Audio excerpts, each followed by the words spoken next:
आपने जो पिछले एपिसोड में कहा था कि सत्य की भाषा मौन है, सत्य को शब्दों में व्यक्त किया नहीं जा सकता, इससे आपका क्या अभिप्राय है?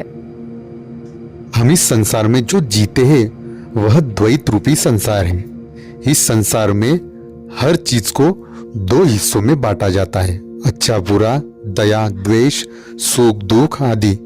लेकिन जो सांसारिक सत्य होते हैं वे वास्तव में सापेक्ष सत्य होते हैं। ये किसी अन्य के संदर्भ में सत्य प्रतीत होते हैं, और जब तक जो पॉइंट ऑफ रेफरेंस हम किसी बात को सत्य कहने के लिए इस्तेमाल कर रहे हैं वह अस्थायी और परिवर्तनशील है, तब तक हम यह नहीं कह सकते कि वह परम सत्य या शाश्वत सत्य है। किसी भी चीज को जब हम नाम देते हैं, लेबल लगाते हैं, वह मन, बुद्धि, चित्त और अहंकार का विषय बन जाती है। ये सभी परिवर्तनशील है। मन विचारों का मात्र एक संचयन है। बुद्धि केवल दो या अधिक विकल्पों में से किसी एक का चयन करती है, और चित्त में पड़े संस्कार और वृत्तियां मिलकर अपने अहंकार का निर्माण करती है। इसलिए जो नाम या शब्द होते हैं वे केवल संकेत है। शब्दों से भाषा का निर्माण होता है, लेकिन कोई भी शब्द उस वस्तु की पूर्णता या वास्तविकता को व्यक्त नहीं करता।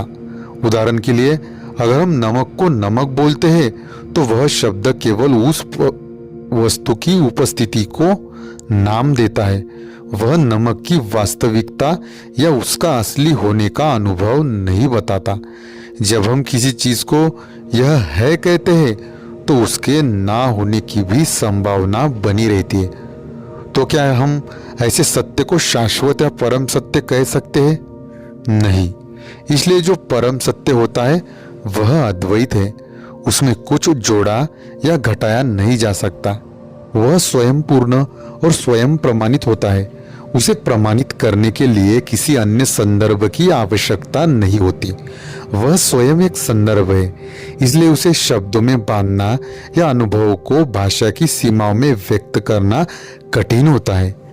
उसे केवल हुआ जा सकता है। उसे सीमित करना, शब्दों में उसे व्यक्त करना असंभव है। परम सत्य की यह अवस्था परम साक्षी की अवस्था कहलाती है। यह ऐसा है जिसमें किसी भी चीज को जोड़ना या घटाना संभव नहीं। यह स्वयं में अनंत, अपरिवर्तनीय, शाश्वत, शुद्ध और पूर्ण है। इसके अलावा जो भी भौतिक और मानसिक अनुभव होते हैं वे केवल बुलबुले के समान हैं, जिनका अपना स्वतंत्र अस्तित्व नहीं है। उनका अस्तित्व केवल परम सत्य रूपी आकाश में ही संभव है। उसके अभाव में उनका कोई अस्तित्व नहीं है। जो कोई भी इस परम सत्य की साक्षी अवस्था को अनुभव करता है उसके सांसारिक ज्ञान, उपलब्धियां और अनुभव सभी शून्य हो जाते हैं। शून्य होकर वह साधक अनंत संभावनाओं के बीज में स्थित हो जाता है। बाहर से वह खाली प्रतीत हो सकता है, लेकिन वह स्वयं के भीतर अनंत संभावनाओं के साथ शाश्वत प्रवाह में एक हो गया होता है। यह हमेशा पूर्ण है और पूर्ण ही रहेगा। इसमें ना कोई कमी थी, ना है, और ना भविष्य में कोई कुछ जोड़ सकता है। यही है परम सच्चिदानंद स्वरूप परम सत्य। इसे पाया नहीं जा सकता, इसे केवल हुआ जा सकता है और जिया जा सकता है। जो भी इसे प्राप्त करता है वह मौन हो जाता है और परम के अमृत रूपी कलश की प्रत्येक बूंद का रस अनुभव करता है। इस अर्थ में कहा गया है कि जो है या जो है होने की स्थिति है उसे शब्दों में व्यक्त करना उसे सीमित करना है। इसलिए शब्द और भाषा केवल संकेत का काम करते हैं। उनमें कोई वास्तविक सत्य नहीं होता, लेकिन वे उस दिशा का संकेत देते हैं जिस ओर अनुभवित होने वाला सत्य है। इस अर्थ में कहा जा सकता है कि सत्य की भाषा मौन है।